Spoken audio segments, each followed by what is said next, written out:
This channel does not promote any violent, harmful, or illegal activities. All content provided by this channel is meant for an educational purpose only.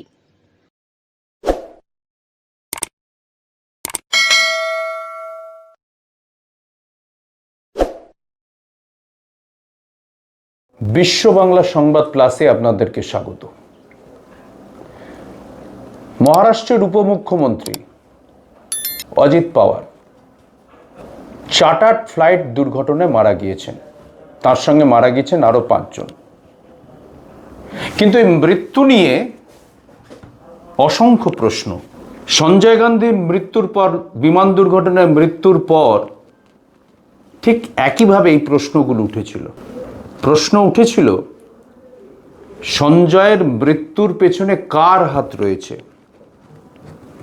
Sanjay গান্ধীর মৃত্যুর পেছনে কার হাত রয়েছে। কেউ কেউ তখন বলেছিলেন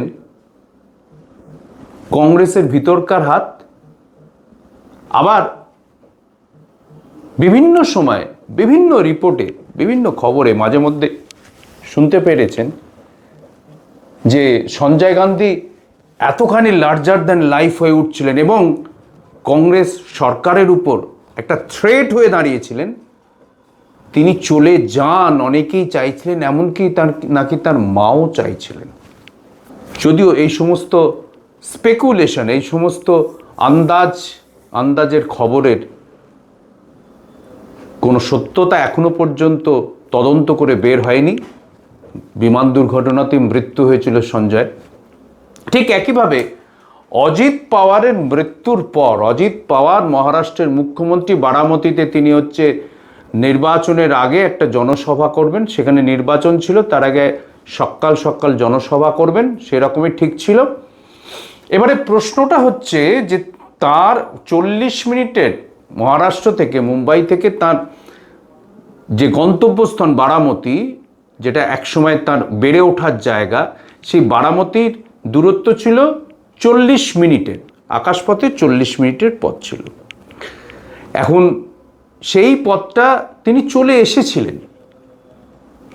ল্যান্ডিং করার সময় 100 ফুট ওপরে হঠাৎ হচ্ছে যে বিমানে বিস্ফোরণ। এখন প্রশ্ন হচ্ছে, ল্যান্ডিংয়ের সমস্যা নেই, অন্য কোনো যন্ত্র বিকল হয়নি, তাহলে হঠাৎ কি এমন হলো যাতে বিমানে বিস্ফোরণ হলো 100 ফুট ওপরে? তার আগে বিমানের কোনো সমস্যা নেই এবং রিপোর্টও বলছে, আপাতত যেটুকু রিপোর্ট পাওয়া গেছে তাতে কিন্তু কোনো সমস্যা বা সমস্যার মধ্যে পড়েছে এমন ইঙ্গিতও পাওয়া যাচ্ছে না। এটা খারাপ আবহাওয়ার ইঙ্গিতের কথা বলা হয়েছিল, কিন্তু খারাপ আবহাওয়া হলে তো সে তো ওপরে কয়েক হাজার ফুট ওপরে খারাপ আবহাওয়ার চলে এসছে, যেখানে 100 ফুট, সেখানে যে দৃশ্যমানতারও কোনো যে বিতর্কের জায়গা নেই, পরিষ্কার দেখা যাবে। যদি মেঘলা হয় তাহলে এয়ারপোর্টে আলো জ্বলবে। ফলে এই যে দৃশ্যমানতা কিংবা খারাপ আবহাওয়ার কথা তোলা হচ্ছে, এটা কিন্তু অনেক ক্ষেত্রেই যুক্তিতে বা ধোপে টিকছে না।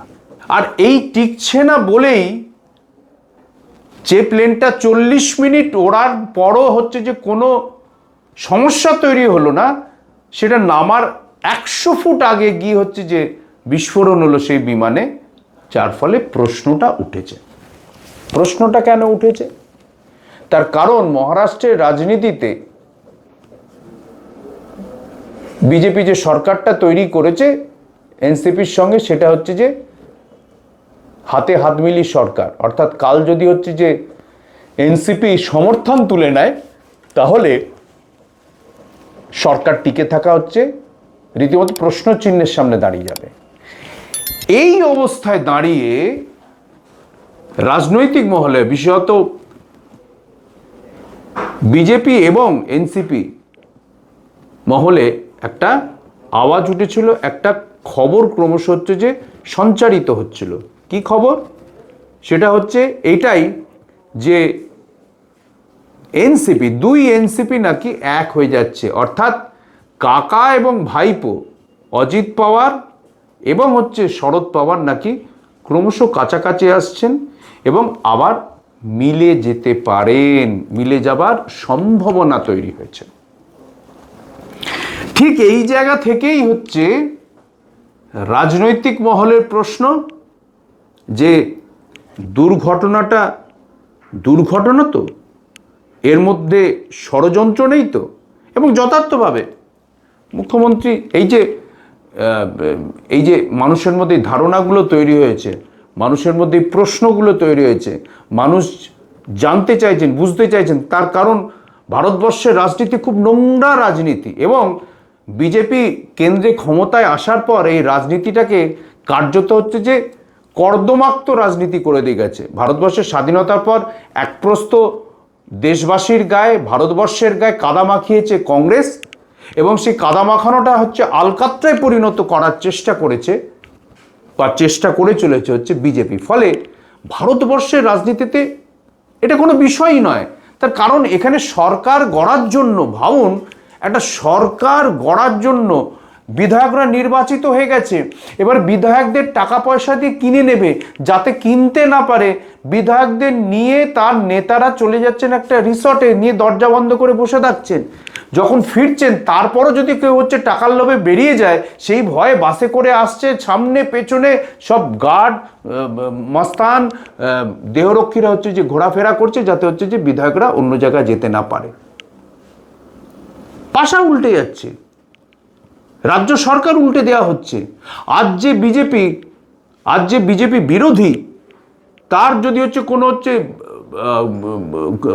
পাওয়া গেল, দুর্নীতির খবর পাওয়া গেল, সেটা সামনে আনা হলো, সিবিআইডি ডেকে আনা হলো, তারপরেই বলা হচ্ছে ঠিক আছে, 7 দিনের মধ্যে দেখা যাচ্ছে সে বিজেপিতে যোগ দিয়েছে এবং তার বিরুদ্ধে কোনো অভিযোগ নেই। তার বিরুদ্ধে নারায়ণ রানে, এই তো সব উদাহরণ। তো ভারতবর্ষের রাজনীতিকে পুরো কেনা বেচার রাজনীতি করে ফেলেছে। এর আগেও হয়েছে, নরসিংহ রাওয়ের আমলে হর্ষদ মেহতার কাছ থেকে হচ্ছে 1 লক্ষ টাকা না 3 লক্ষ টাকা নেওয়ার জন্য বিরাট চাউর হয়ে গেছিল, জেল ইত্যাদি নানা রকম হচ্ছে যে পরিস্থিতি তৈরি হয়েছিল। আর বিজেপি সেটাকে হচ্ছে যে একদম রাষ্ট্রীয়করণ করে ফেলেছে। দেশের রাজনীতিটাকে রাষ্ট্রীয়করণ, নোংরামির রাজনীতি, তোলাবাজির রাজনীতি, ঘুষের রাজনীতি, কেনাবেচা, বিধায়ক অর্থাৎ যারা হচ্ছে পাবলিক রিপ্রেজেন্টেটিভ, তাদের কেনাবেচাটাকে একেবারে হচ্ছে রাষ্ট্রীয়করণ করে ফেলেছে। এমএলএ জিতছে, 5 কোটি টাকা দিচ্ছে, সে জাত বদলে ফেলছে। মানুষের সঙ্গে কি প্রতারণা! আর এটা হচ্ছে বিজেপি শিখেছে। ফলে এই বিজেপি যে প্রয়োজনে, তাদের রাজনৈতিক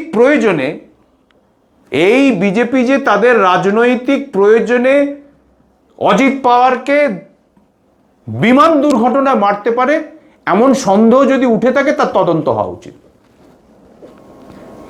এমন সন্দেহ যদি উঠে থাকে তাহলে তার তদন্ত হওয়া উচিত, এবং যথার্থভাবেই বাংলার মুখ্যমন্ত্রী বলেছেন যে এই ঘটনার তদন্ত হওয়া প্রয়োজন। অজিত পাওয়ারের মৃত্যু স্বাভাবিক কি স্বাভাবিক নয়,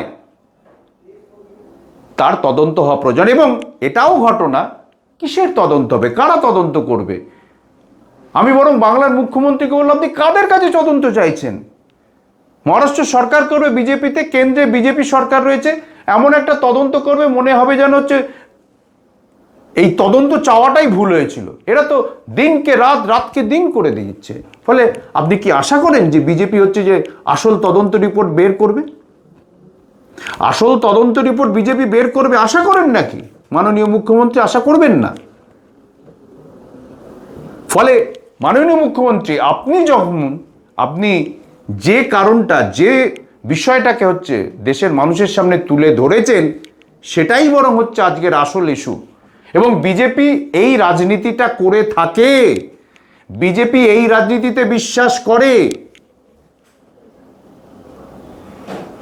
তাই শরদ পাওয়ারের ভাইপো অজিত পাওয়ারের মৃত্যুটা, অর্থাৎ মহারাষ্ট্রের উপমুখ্যমন্ত্রীর মৃত্যুটা যে স্বাভাবিক নয়, তার তদন্ত হওয়া প্রয়োজন।